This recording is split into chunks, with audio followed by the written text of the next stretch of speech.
After seeing colorful and a mysterious voice tells him he's won a prize, a boy suddenly wakes up in what appears to be a morgue. Not remembering anything, he tries to leave the room and scares all the workers. Minutes later, he's sent back and a woman named Rudy shows up by his side, worried about his condition. The boy passes out, and when he wakes up again, he finds himself in a hospital room. He tries to escape, and as he runs down the hallway, doctors and nurses talk to him using creepy stares and cryptic sentences. The elevator isn't working, so the boy climbs out of the window, but the rain makes him slip and fall. A mysterious force stops him and makes him stand on the side of the building as if it was normal. A window cleaner with the same creepy stare shows up walking on the wall too, and when the boy asks if this is real, the man hits him to make him feel the real pain. This man is the Guardian, and he explains that the boy's a soul whose memories have been erased before he was given the body of a teen named Min to live again. The Guardian makes Min hold onto the edge of the window and makes reality take the right angle again, so Min must climb inside. When he gets back in bed, a nurse shows up and is too forceful with the needle, causing Min to accidentally knock off a water bottle. As the water freezes in the air, the nurse reveals herself as the Guardian, who can take any shape they want. The Guardian calls Min's body a homestay and explains that it's not permanent as they hand the boy an hourglass that is counting the time the soul has to discover why Min ended things for himself. If in 100 days he doesn't have the answer, he'll die again and never be reborn. Before leaving, the Guardian reminds him not to let anyone know he isn't Min, and the water finally falls to the floor.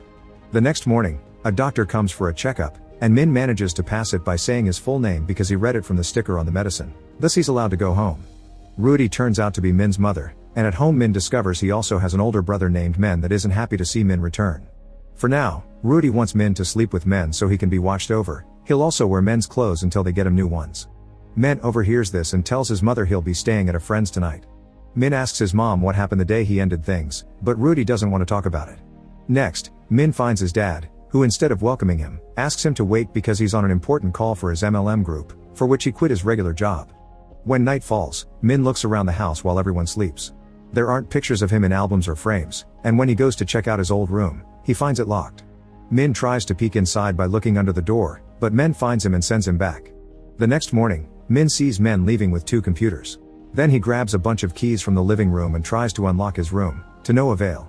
Min returns to Men's room and climbs out the window to walk along the edge of the building. This allows him to reach his own window and finally get inside.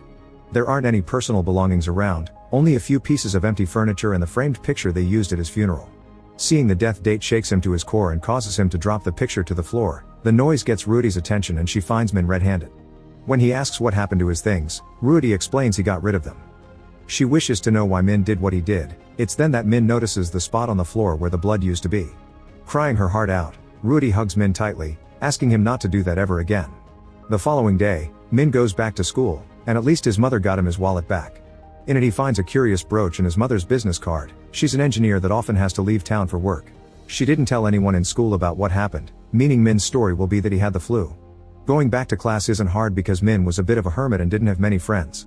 The only person that approaches him is his best friend Lee, who has a crush on him that the original Min didn't return. Pai is in the card stunt club and so is Min, so he gets dragged to the next meeting where the leaders remind him he needs to finish the drawing for the next competition. Min immediately gets to work but gets distracted when he sees students wearing the same brooch he found in his wallet. By following them he discovers the brooches mark the elite students of the Olympics class, so Min puts his on and tries to join them, but the teacher knows he isn't his student and kicks him out. Later, Min finds a note from his tutoring partner telling him to meet her at the library. This is how he meets Pai, a beautiful girl that he quickly develops a crush on just like the old Min did. After class, Min decides to use the card his mother left him to buy nicer clothes and get a trendy haircut to impress Pai. Days pass with Min having a great time with Pai. One afternoon, his dad comes by the school to remind him he has a meeting with the school therapist and gives Min a bunch of his products to promote. The weird therapist begins asking very awkward questions about Min's puberty before he stands up and swallows a lot of the products Min brought. Suddenly this medicine freezes in the middle of the air and Min finally understands this guy is actually the Guardian, who is here to remind Min to search for clues. He'll only have one chance to answer, and if the answer is right the hourglass will stop. A few days later, there's a festival at school and Min looks for Pai, only to find her crying over a practice test she couldn't do. The pressure of the elite class is too much, so Min offers words of support to remind her she's great. He also wonders if they're a couple, which Pai denies because he never asked her out. Min invites her to the festival and they have lots of fun together playing games, making wishes, and watching the fireworks. Pai mentions Min has changed a lot and doesn't look sad anymore, then they hold hands. The next day, Min overhears his mother on the phone. Apparently, his dad sold her wedding ring to pay for more products for his MLM. To cheer her up, Min helps her cook some durians, which he eats with no issues. This shocks Rudy because Min used to hate durians, but she's happy to see she's got a whole new son. She also shares some anecdotes of his childhood that show how much she always took care of him even in the hard times. Some days later, Min must complete a dare he had promised Pi for passing his exams. She puts a bunch of soap on his hair and makes him run 10 laps at the bridge, only to end up going with him for company. When they're done, Pi gives him a gift because it's his birthday. It's a kaleidoscope that she made herself. Pi then confesses she likes this Min better, and the two of them kiss. Later at school, Min starts a drawing of Pi at the bridge. While working in the club, he finds some pictures that show him in the background next to a locker. Min rushes to force it open and sadly finds it empty, but Lee sees this and reminds him he left his laptop in her own locker with a note to give it to his mom. When Lee went to his house that day, Rudy wasn't there, so she left the laptop with Men. At home, Min searches Men's bedroom. He doesn't find the laptop, but he finds the missing pictures with his face scratched off on all of them. He also finds a bunch of paperwork indicating that Men wants to go study in Germany. Next, Min checks Men's computer and finds a conversation of him complaining about what Min did because now he has to stay with the family to support them instead of going to Germany.